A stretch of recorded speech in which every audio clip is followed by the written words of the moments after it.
Hello everyone, আসসালামু আলাইকুম। Welcome to my another blog. আশা করি সকলে অনেক ভালো আছেন। আলহামদুলিল্লাহ, আল্লাহর রহমতে এবং আপনাদের দোয়ায় আমি অনেক ভালো আছি। একটা জিনিস শেয়ার করার জন্য আমি আপনাদের সামনে এসেছি।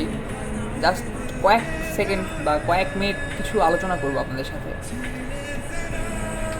এই ব্লগ করা নিয়ে, ব্লগ ছাড়া নিয়ে মানুষ নানা রকমের কথাবার্তা বলতেছে যে তুমি এগুলা কি শুরু করছো, কেন করতেছো।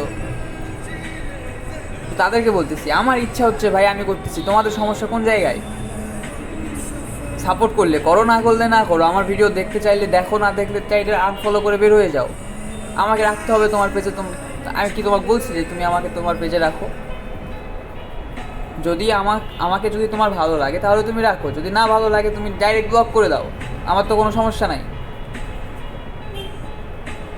হুদায় হুদায় কমেন্ট বক্সে আসে, আবার ইনবক্সে এসে গালিগালাজ করলে এটা তো খুব খারাপ লাগে।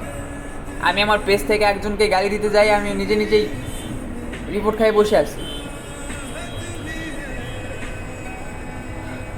তো আমি নিজে একটু চিন্তাভাবনা করে দেখলাম, লোকে কি বলে বা কি বলবে তা ভেবে নিজেকে কখনো পিছিয়ে রাখবো না।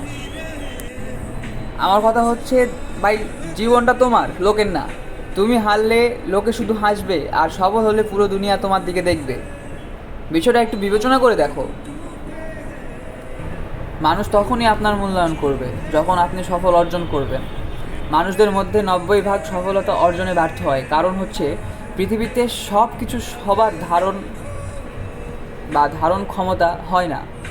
মানুষ ব্যর্থ হলে জীবনে দ্বিতীয়বারের মতো চেষ্টা করতে চায় না, কারণ মানুষ অলস।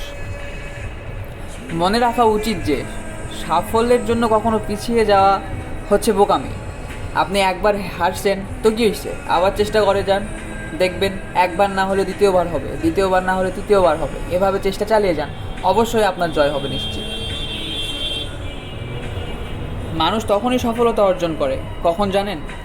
যখন সে তার মনের ইচ্ছাগুলোকে মাটি চাপা দিয়ে সামনে এগিয়ে যেতে পারে। একবার সাফল্য হাতে এসে পৌঁছাতে পারলেই আপনি জয়ী হবেন ইনশাল্লাহ। পৃথিবীতে অনেক ধরনের মানুষ আছে, একজনের চিন্তাভাবনা এক এক রকম।